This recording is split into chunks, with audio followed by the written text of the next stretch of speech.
Iyi ni radiyo BBC gahuza miryango ivugira i Londres kuri metero 19 25 31 na 41. Ivugira kandi ku mirongo ya FM mu karere k'ibiyaga bigari no kuri internet kuri bbcgahuza.com.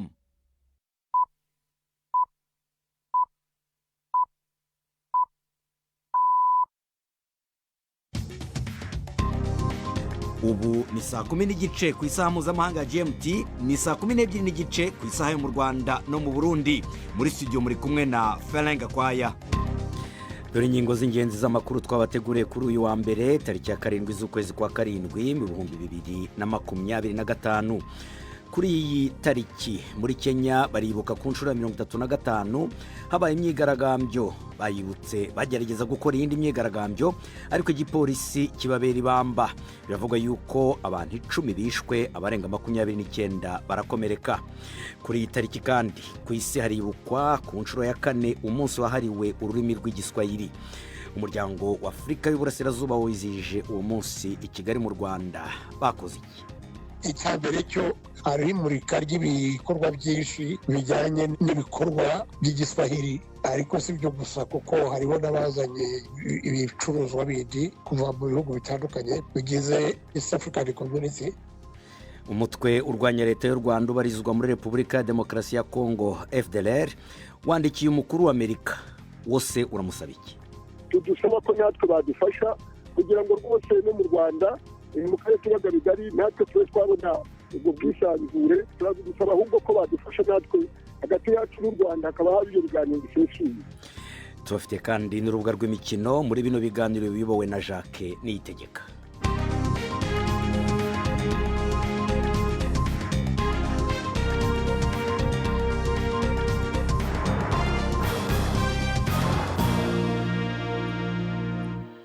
Ibi byose ariko ni mukanya nyuma y'amakuru avugwa hirya no hino mubanza kugezwaho na Prudence Ngyumva. Uwahoze ari minisitiri w'ubwikorezi mu Burusiya yatahuwe yapfuye mu nkengero za Moscow amasaha make nyuma y'uko bitangarijwe ko yirukanwe ku kazi. Abategetsi b'u Burusiya baravuga ko Roman Starovoyt yarafite igikomere cy'isasu kandi ko bisa nkaho yiyahuye. Inkuru ya Steven Rosenberg muragizweho na Robert Misigaro. Mu gitondo cy'uno munsi uburongozi bw'Uburusiya bwatangaje ko Roman Starovoyt yirukanywe mu mabanga yahoramwo yo kuba umushikiranganje cyo kunguruza ibintu n'abantu. Nta mpamvu yigeze itangwa isigura uko kwirukanwa. Ku muhingamo hatangaje amakuru yuko uwo yahoze ari umushikiranganje yapfuye. Urwego rw'Uburusiya rugejejwe amatohoza rwavuze ko ikiziga ciwe bagisanze mu muduga mu micungararo ya Moscow. Chariko igikomere cy'isasu. Abakora itohoza bavuze ko bikekwa ko yiyahuye. Imbere y'uko agenwa kuba umushikiranganje ajejwe kunguruza ibintu n'abantu mu mwaka uheze, Bwana Starovoyt yari buramatari w'intara ya Kursk ihana urubibe na Ukraine. I London hakozwe umuhango wo kwibuka isabukuru y'imyaka 20 ishize hakozwe ibitero by'ubwiyahuzi bwa Kisilamu bwishe abantu 52. Imiryango y'abapfuye n'abarokotse ndetse n'abakora mu nzego z'ubutabazi bw'igitaraganya bagiye muri uyu muhango wabereye kuri katedrali yitiriwe Mutagatifu Paul, St Paul's Cathedral. Abiyahuzi b'Abayisilamu 4 batumbereye urwego rw'inzira zinyuramo abagenzi mu masaha ya mu gitondo. 3 basandarije ibisasu bari bafite muri gari ya moshi zigendera munsi y'ubutaka, uwa 4 yiturikiriza muri bisi. Uburusiya bwibasiye ibigo bya gisirikare 2 bikorerwamo kwinjiza abasirikare bashya mu ngabo mu burasirazuba bwa Ukraine, hakomereka 4. Abategetsi muri Ukraine bahuye n'ibibazo bikomeye byo kubona abasirikare bahagije bo kujya ku rugamba. Ibindi bigo byinjiza abasirikare bashya mu ngabo byibasiwe no mu yindi migi 3 mu kwezi gushize. Umuvugizi wa leta yasobanuye ko igitero cyo kuri uyu wa mbere ari igikorwa cy'umwanzi cyari kigamije kuburizamo kwinjiza abasirikare mu ngabo. Abantu bagera ku 10 bishwe n'ibikomere by'amasasu nyuma y'imyigaragambyo yaranzwe n'urugomo mu murwa mukuru wa Kenya, Nairobi. Abantu babarirwa muri magana bateraniye hanze y'ibitaro aho abapfuye bajyanywe basaba imirambo yabo. Inkuru ya Joel Kirungi mu ijwi rya Yvette Kabatesi. polisi yakoresheje ibyuka bibabaza amaso kugira ngo itatanye imbaga y'abigaragambya yasubiragamo amagambo yo kwamagana banacana umuriro mu rwego rwo gufunga imihanda. Havuzwe kandi gukoresha imbunda mu bice bya Nairobi n'ahandi, ndetse hari n'amakuru adafitiwe gihamya avuga ko hari abakomerekejwe n'ayo masasu. Abigaragambya barasaba ubutegetsi gushyira mu bikorwa ibyo bemerera abaturage, imiyoborere myiza n'ubutabera kubagizweho ingaruka no guhutazwa na polisi. Ubusabe bwatangiye kuva mu kwezi gushize. Umwuka mubi urakomeza kwiyongera mu mijyi myinshi, ndetse abapolisi biyongereye cyane mu bice by'ingenzi. Hagati aho abantu bakomeje kumirwa mu gihe abayobozi ntacyo baratangaza ku mugaragaro kuri izo mfu. Aya ni amakuru ya BBC. Icyiciro cya kabiri cy'ibiganiro mu buryo butaziguye hagati ya Isiraheli n'umutwe wa Hamasi bigamije amasezerano y'agahenge i Gaza byarangiye nta kigezweho. Cyakora umunyamakuru wa BBC uri i Gaza aravuga ko hari ibimenyetso byiza biri kugaragara kandi ko ibiganiro biri na bunasubukurwe i Qatar uyu munsi. Minisitiri w'intebe wa Isiraheli Benjamin Netanyahu ari kwitegura guhura na Perezida Donald Trump i Washington. I Gaza ubwaho urwego rw'abasivili rukora ubwirinzi ruravuga ko abantu 12 bishwe uyu munsi n'ingabo za Isiraheli. Perezida wa Afurika y'Epfo Cyril Ramaphosa yatsindagiye ko itsinda ry'ibihugu bifite ubukungu buri kuzamuka byibumbiye mu cyitwa BRICS bitagamije guhangana n'ikindi gihugu gikungahaye icyo ari cyo cyose. Amagambo ye akurikiye ibyatangajwe na Donald Trump wakangishije gushyiraho andi mahoro ku bihugu bikorana n'icyo yise gahunda zirwanya Amerika z'ibihugu bya BRICS. Mu nama iri kubera muri Brazil, abategetsi b'ibihugu bya BRICS bongeye gusaba ivugururwa ry'akanama k'umutekano muri Loni. Banasobanura ibitero bya Isiraheli na Leta Zunze Ubumwe za Amerika byagabwe kuri Iran mu kwezi gushize nk'ikimenyetso kigaragara cyo kurenga ku itegeko mpuzamahanga. Banasaba ishingwa rya leta ya Palestine. Urakoze cyane Prudence Ngyumva ku makuru avugwa hirya no hino ku isi.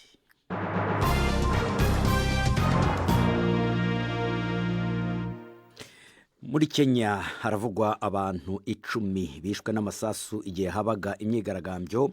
Abantu babarirwa mu majana bari bagiye ku bitaro biri i Kangemi, aho ni mu nkengero z'umurwa mukuru wa Nairobi, aho iyi mirambo yari iri basaba yuko babaha imibiri y'abantu babo.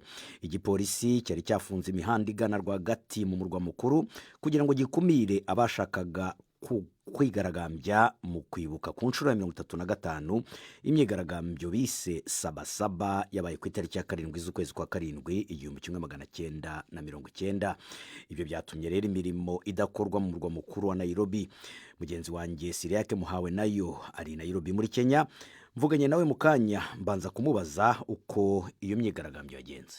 Kuva mu gatondo mu gaturuturu abaje umutekano bazindutse bazibira amabarabara yose yinjira mu gisagara ca Nairobi nko ku metero 10 kugira ushike hagati na hagati mu gisagara ca Nairobi, ariko ntivyabujije ko mu micungano ya Nairobi haba ugutana mu mitwe hagati y'abaje umutekano n'abaje muri iyo myirekano. Hamwe baraturira amapine, abaje umutekano nabo barabasamwe ivyuka bikoza amosozi n'amazi. Hari n'ahantu ikangemi bavuga yuko hari abantu babiri baba bamaze kwitaba Imana bazira ibiguma byatewe nuko abapolisi babarashe. Naho ngaho gusa havugwa abantu bapfuye, nta bakomeretse bandi bavugwa hirya no hino. Gushika ubu turiko turavugana nta biharuro ntabanduka biragaragara ry'abantu bose baba bapfuye nabo baba bakomeretse. Ikimaze kumenyekana nuko abo bantu bikangemi bobo bapfuye kuko n'umwe mu baganga bo ku bitaro babakiriye yamaze kuvyemeza. Mu mihanda gucuruza ibikorwa bisanzwe bikorwa byose, kuko namwe ubwanyu ntabwo mwashoboye kujya ku kazi Siriake, bimeze bite ngubu? Naje baturiho tuvugana ndi mu nzu, sinashoboye kuja ku kazi. Hagati na hagati no mu gisagara ca Nairobi nta muntu n'umwe yarari kure guhonyorayo. Mbere n'amabarabara aja mu bibanza bikomakomeye aho umuntu ntiyovuga ku kirimba kwa Perezida canke hakorera kubiriwe canke mbere no ku nama nshingamateka, nta hantu na hamwe hatari hazibiye. Kimwe nk'uko nari nabikubwiye no mu yandi mabarabara yinjira mu gisagara ca Nairobi, aho umuntu akaba yo kubwira ko nk'abantu usanga bazinduka mu gitondo ca kare baja mu buzi, canke nk'abantu usanga bafata zijya modoka zigira ingendo ndende zigenda ijoro. Izo modoka zose zuganiwe nko ku birometero 10 kugira ngo ushike mu gisagara ca Nairobi hagati. hanyuma se ko ubundi twari tuzi ko iyi myigaragambyo yari imaze iminsi bayategurwaga n'urya murwi wa Gen Z, iyi ngiyi yo yateguwe nande?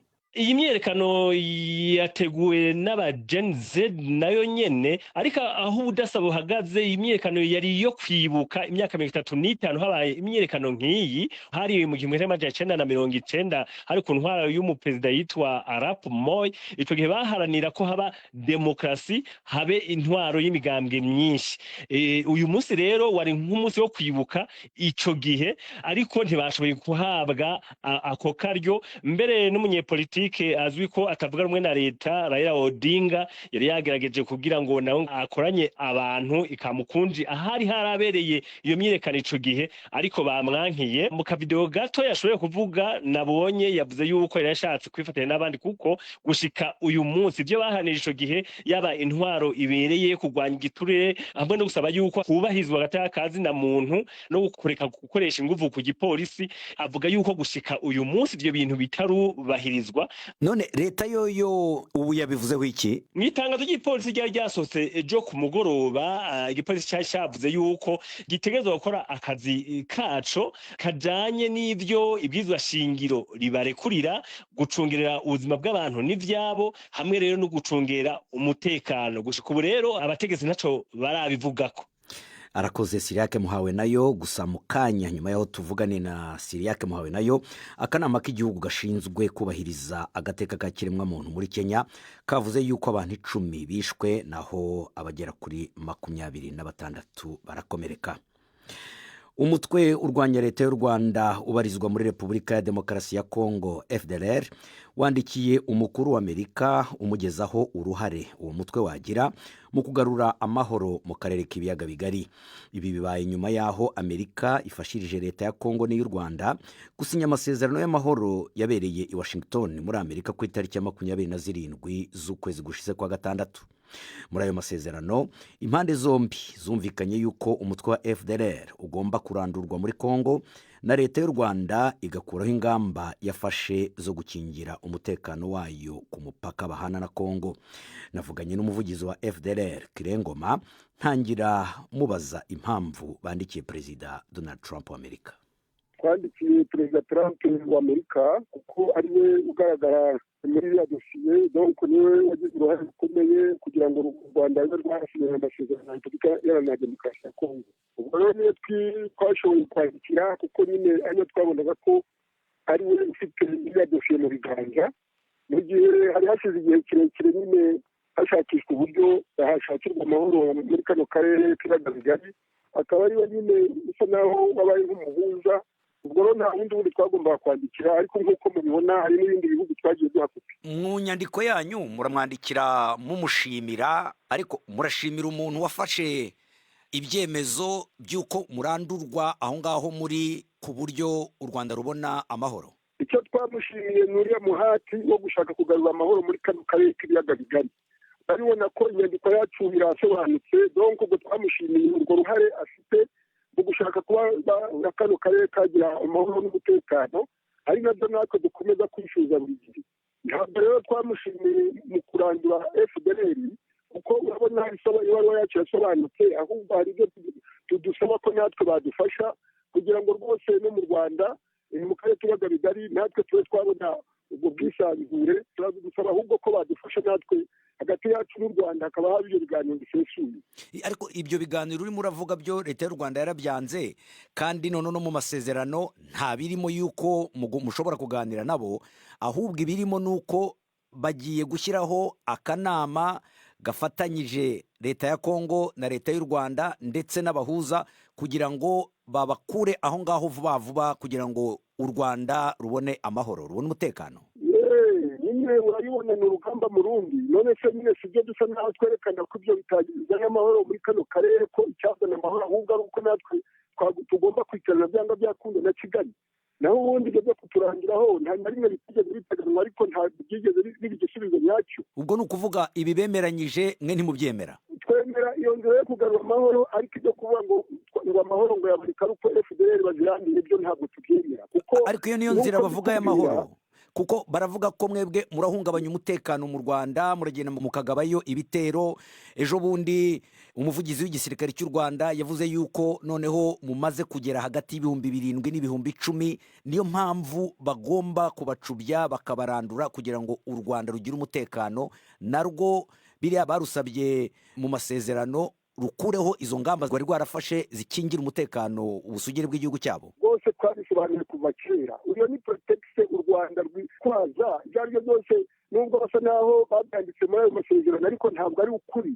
Donc ibyo no kwitwaza FDL twakomeje kubisobanura, ni nabyo byo twanagaragaje muri iyo baruwa. Nubwo uvuga ngo n'urwitwazo, ariko Kongo nayo yarabyemeye, kandi Kongo nayo yemeye gufatanya kugira ngo babakuremo. None murabigenza mute? Ibyo ngibyo urabibona, twebwe ni urugamba mu rundi. None se urabona ko gusubiza ngo turemera ko baturimbura. Icyangombwa cyo tugomba gukomeza urugamba, gukomeza gusobanura impamvu nyamukuru byatumye twitwa uwo turibo. naho ibyo byo kuba ngo turabigenza dute, n'ubundi ntabwo aribwo bwa mbere byavuga ngo kurandura FPR, kuko niyo ndirimbo y'u Rwanda. Iyo iteka iyo bavuze ko baduhungabanya umutekano mu karere bahita bazanamo FPR. Icyo nicyo tugomba gukomeza guharanira nyine, gusobanura ukuri aho guherereye. Ariko uko kuri nyine bagaragaza ibimenyetso, bagaragaza ibitero umugaba, bagaragaza umubare wanyu ko ukomeza kwiyongera, kandi n'umuryango w'abibumbye iyo ukoze ibyegeranyo nawe urabivuga. Icyo rero nicyo tugomba nyine gukomeza natwe kwerekana ko ntaho ukuri gushingiye ko kuvuga ngo kuba duhungabanya umutekano w'u Rwanda. Twebwe icyo dusaba ni buriya buryo tuvuga bwo kuganira na leta ya Kigali nayo byo guhungabanya umutekano byose byazwi, ukuri kurahari rwose kuragaragara kandi ni ubushake. Kirengoma, umuvugizi wa FDLR, atugejeje ku isaha ya saa 11:46 hano i Londres mu Bwongereza, ni ukuvuga saa 12:46 mu Rwanda no mu Burundi. Mukomeje kumva BBC Gahuza Miryango. Mu kanya turajya ku munsi wahariwe igiswahili.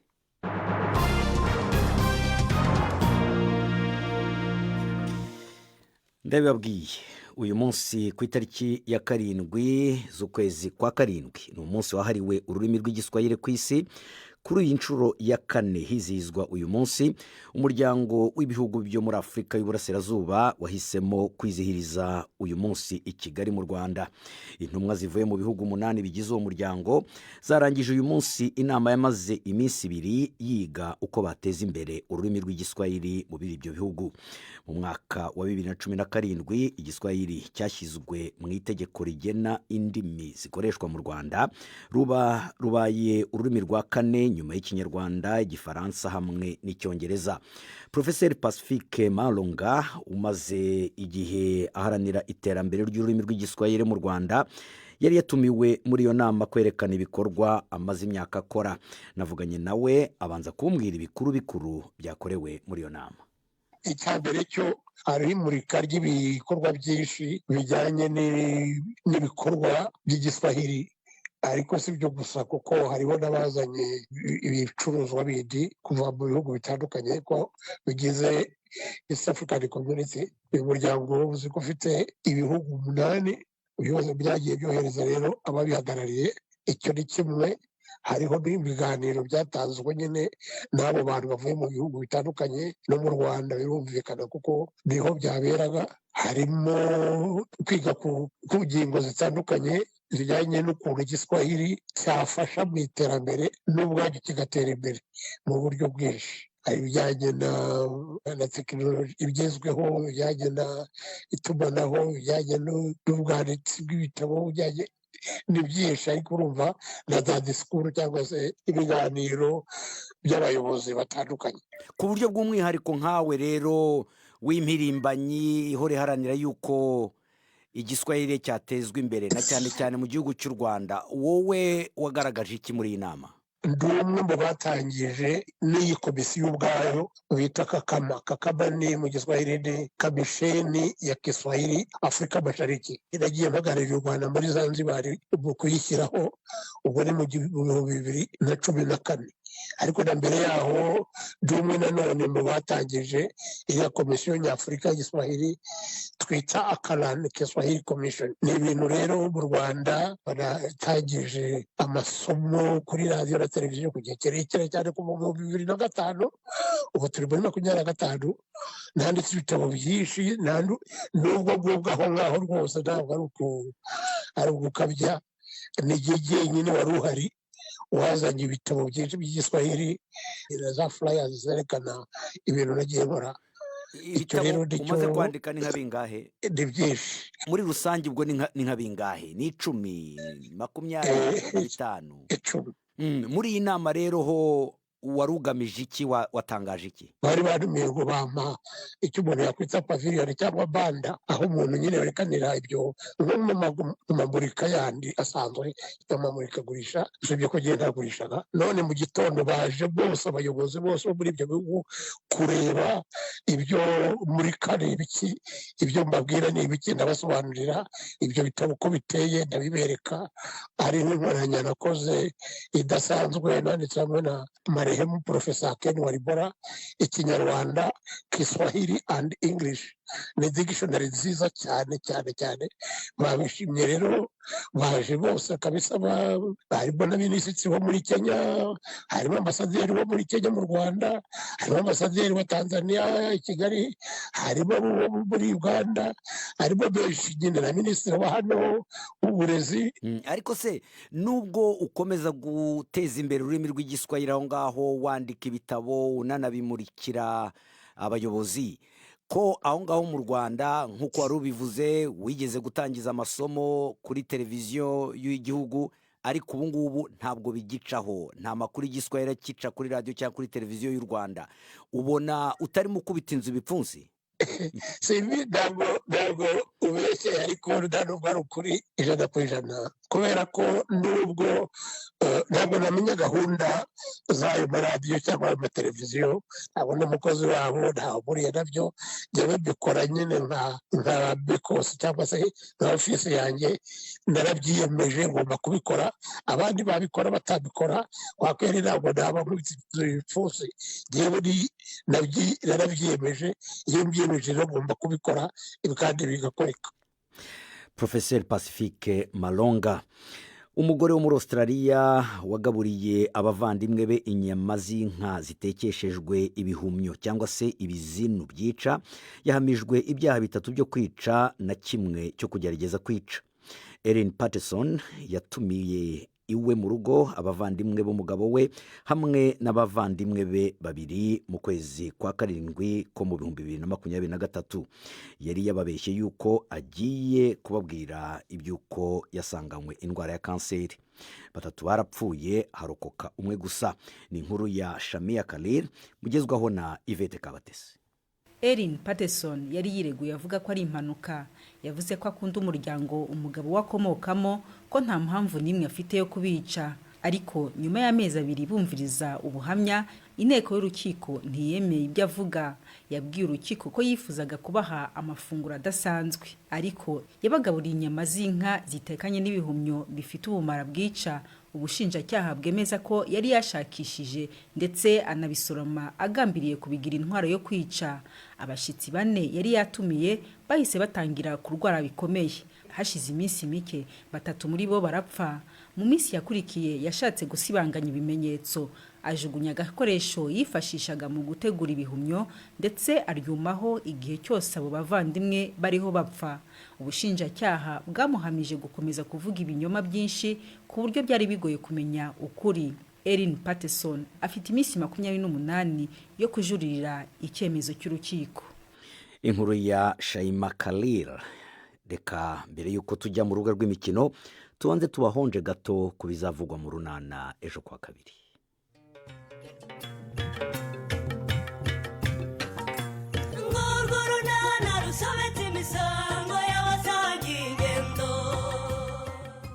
mu kiganiro runana cyo kuri wa 2 twabateguriye. ariko rero biranoroshye ako busho koko nawe biroroshye kugerekwaho inda utateye koko. nabo nabyaye nabuze icyo mbaha, none ngo nishyireho abo mbyarirwa n'abandi bagabo. icyo mvuga cyoroshye si icyo. icyoroshye ni ukumenya niba inda ari iyawe cyangwa atari iyawe. nzabimenya nte rero? Ni 12:45 kuri BBC.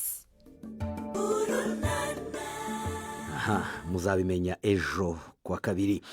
Reka mbere y'uko dusoza kino kiganiro cyacu tubajyane mu rubuga rw'imikino mwateguriwe kandi mugiye kugezwaho na Yves Bucyana. Imikino kuri BBC gahuza miryango. Mwireho neza abakunzi b'imikino kuri BBC, ay'imikino nyahere mu Rwanda.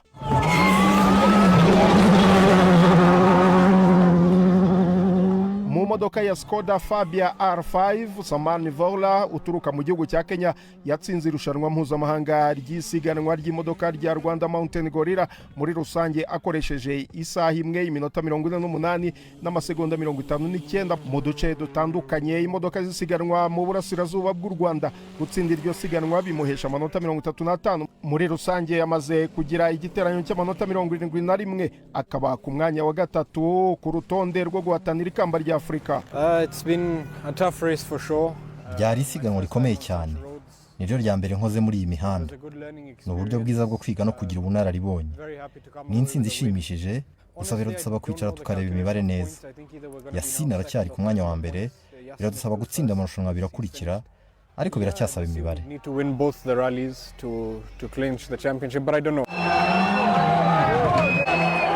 Yasin Nasser wa Uganda ukinisha imodoka ya Ford Fiesta aracyayoboye urutonde n'amanota 86. Yashoje isiganwa ryo mu Rwanda ari ku mwanya wa 4 kubera hanini ibibazo imodoka ye yagize ku munsi wa kabiri w'isiganwa.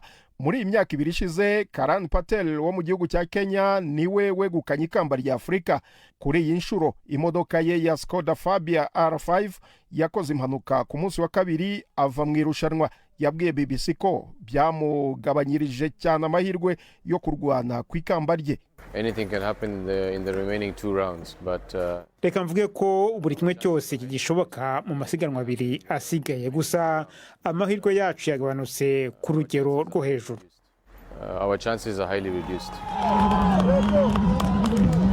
Patera amaze kwigarurira imitima ya benshi mu bakunzi b'umukino w'isiganwa ry'imodoka kubera ubuhanga bwe. Kuba yaravuye mu rugikubita byababaje benshi, nk'uyo Mohamed Razak. Twari tuje gufana Karan Patel ariko yagize ibibazo nyine avamo, nk'uko yavuyemo no muri Kenya mu minsi ishize.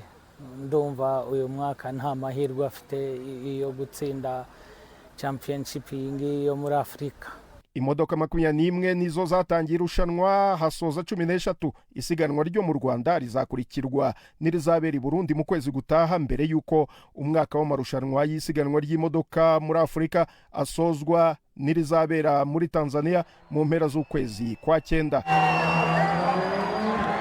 Mu mupira w'amaguru, imikino yo guhatanira igikombe cya Afrika ku bagore yatangiye kuwa gatandatu muri Maroc. Ikipe y'igihugu ya Maroc inganya na Zambia ibitego 2-2. Ku munsi w'ejo Senegal inyagira Repubulika ya Demokarasi ya Kongo 4-0. Nigeria itsinda Tunisia 3-0. Algeria yo yatsinze Botswana 1-0. Umukino hagati ya Afrika y'Epfo na Ghana uri gukinwa ubu nyine, naho ku isaha ya saa 3 z'ijoro ikipe ya Mali irahura na Tanzania. Njya mu gihugu cy'Ubwongereza, umukinnyi wo hagati wa Espagne Zubimendi yasinyanye amasezerano y'imyaka 5 na Arsenal.